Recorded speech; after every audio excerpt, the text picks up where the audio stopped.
Welcome to the Contract Teardown Show from Law Insider, where legal experts tear down contracts from some of the most well-known companies and high-profile executives around the world. In this episode, attorney Shavon Smith walks through the NDA used by Charlie Sheen with his dates. So, let's tear it down. Shavon, how are you today?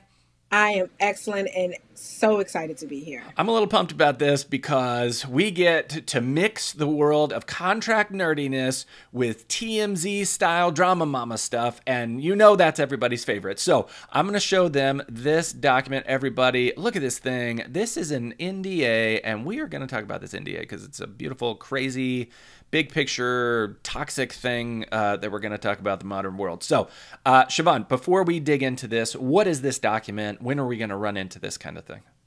So this is an NDA from Charlie Sheen. Some may say he's a celebrity from long ago, but many see reruns of his shows all the time. And it was very specific to people who knew him in a personal sense and not necessarily in a business sense. Yeah, by personal, it's people he has sex with. That's the TMZ level of this thing. That's going to be great. Okay, Shavon, before we get into the drama mama, what is your background? What brings you to this kind of document? Do you see these a lot?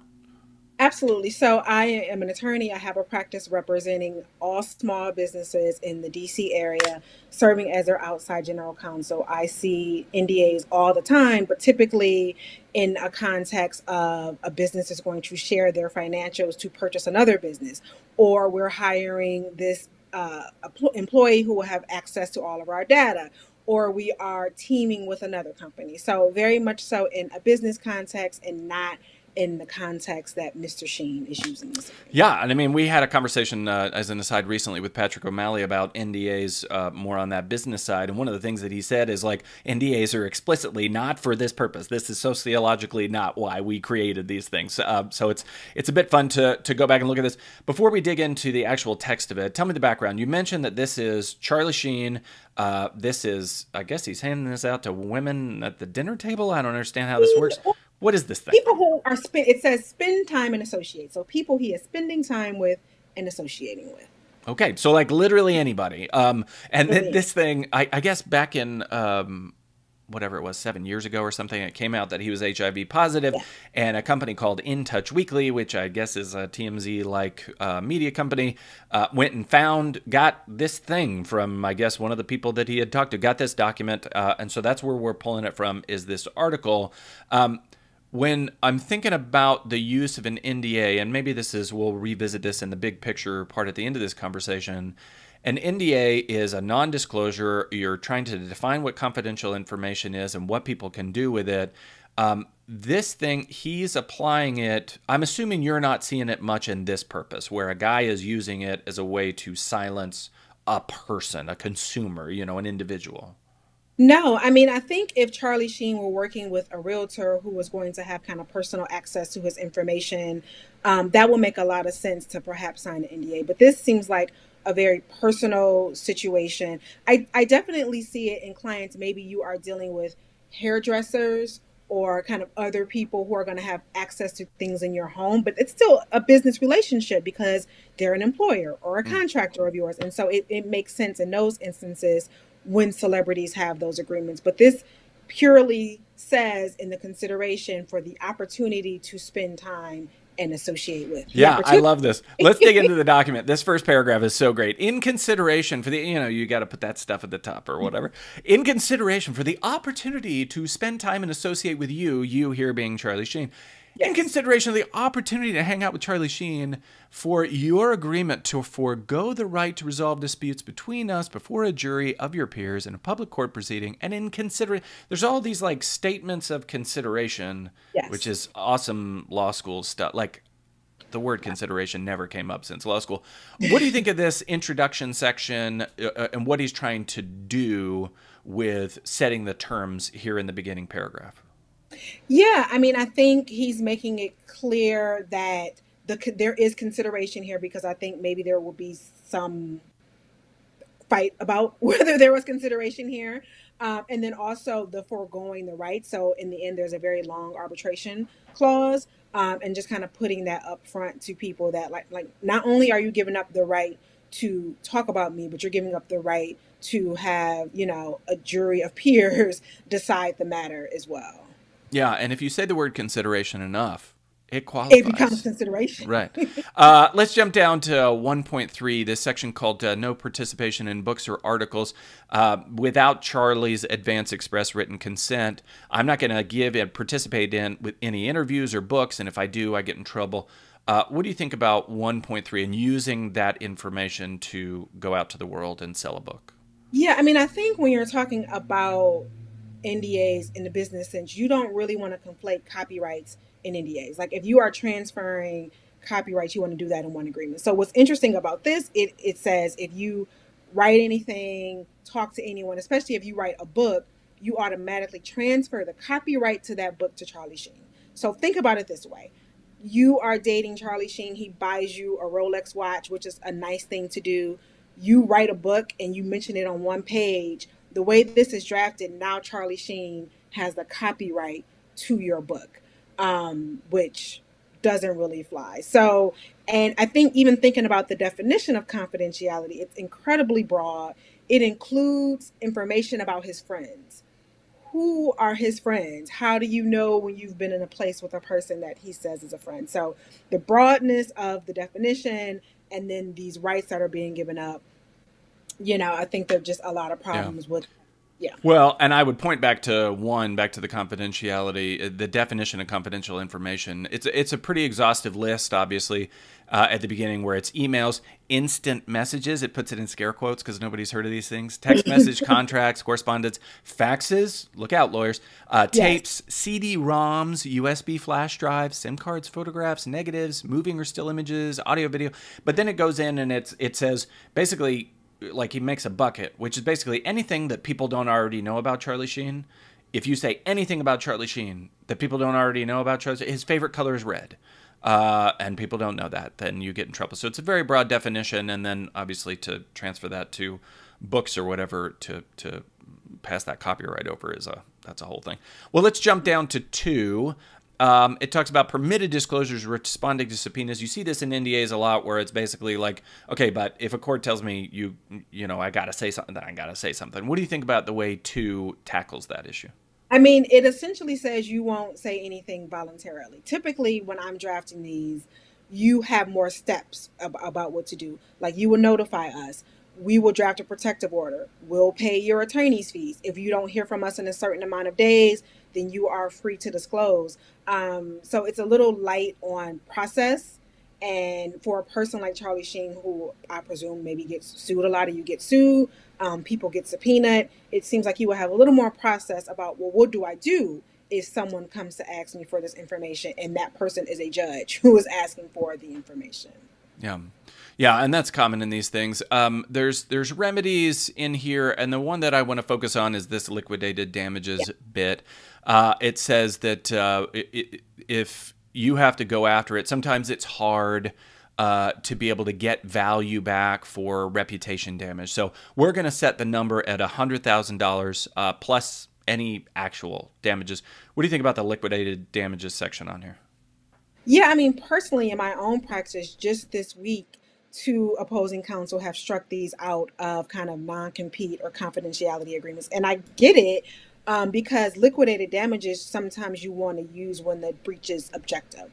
Like I was supposed to build this road. We were a month late in building this road. We've set these liquidated damages. Here, $100,000, and it specifically says for each breach or threatened breach of this agreement, you can disclose something that actually doesn't damage him. You could disclose this Rolex example in a very lovely story that was confidential. No one knew that but you and he. And it could show him in a favorable light. He could get booked on TV shows to talk about it and booked it, because, he's done something nice. And so are you really damaged just because there was a disclosure? Well, the last thing I wanted to talk about was this arbitration closets. We've talked about arbitration a bit in this show, and obviously this is a hot, it's going before the Supreme Court, some of these cases, what's going on with arbitration. Whatever the purpose of this document is, adding arbitration to it and a person surrendering their, right to go to a court to sue for their rights courts don't love these things. And to see it in this kind of a document, which probably is a public policy issue anyway, it's a long paragraph. Do you think it's effective? What do you think about Section 4 in the arbitration? Yeah, I definitely think it's oppressive. I mean, I'm not a huge fan of arbitration agreements. I understand why a person like Charlie Sheen would have that, because you want to buy some confidentiality if you are litigating these issues, and you get that in arbitration.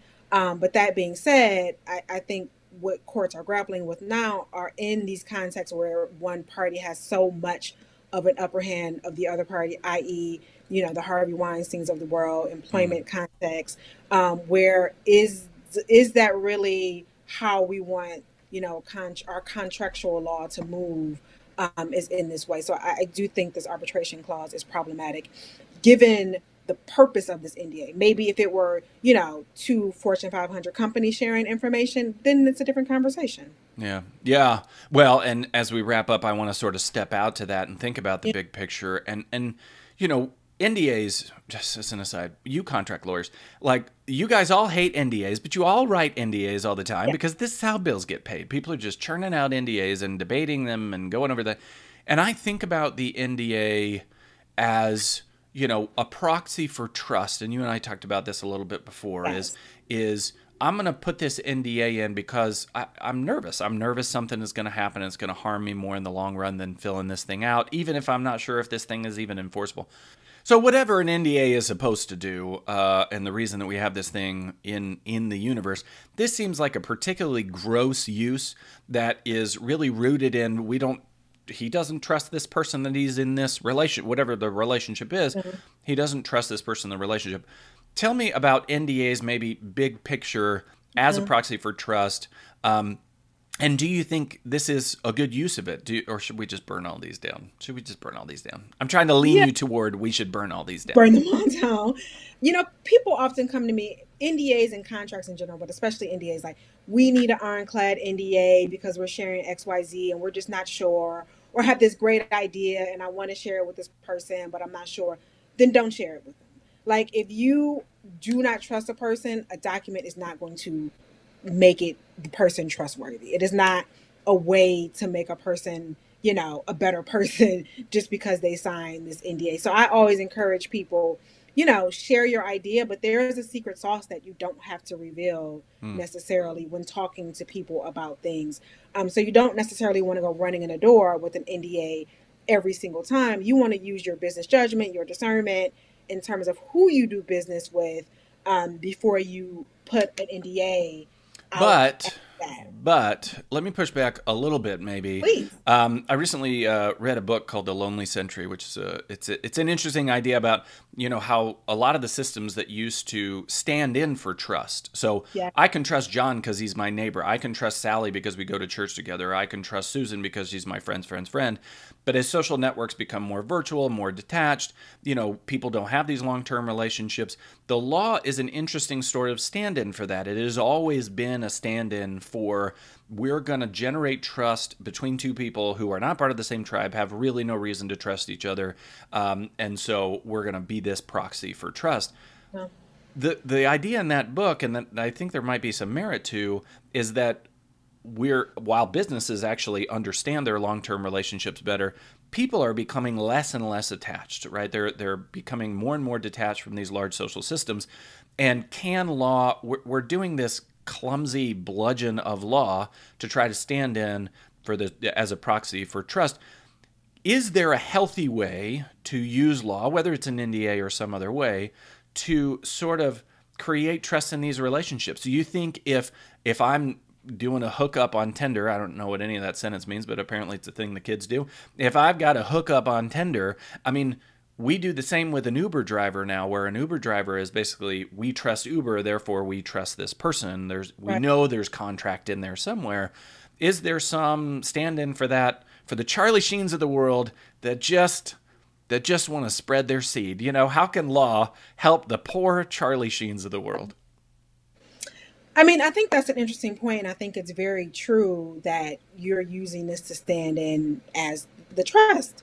But so I think it's twofold. I think maybe it is an NDA, but it's a carefully drafted NDA. Maybe it's not super broad, But I also think it is, this is going to go off the deep end of not being law, but you need to develop your internal mechanisms of when do I trust a person?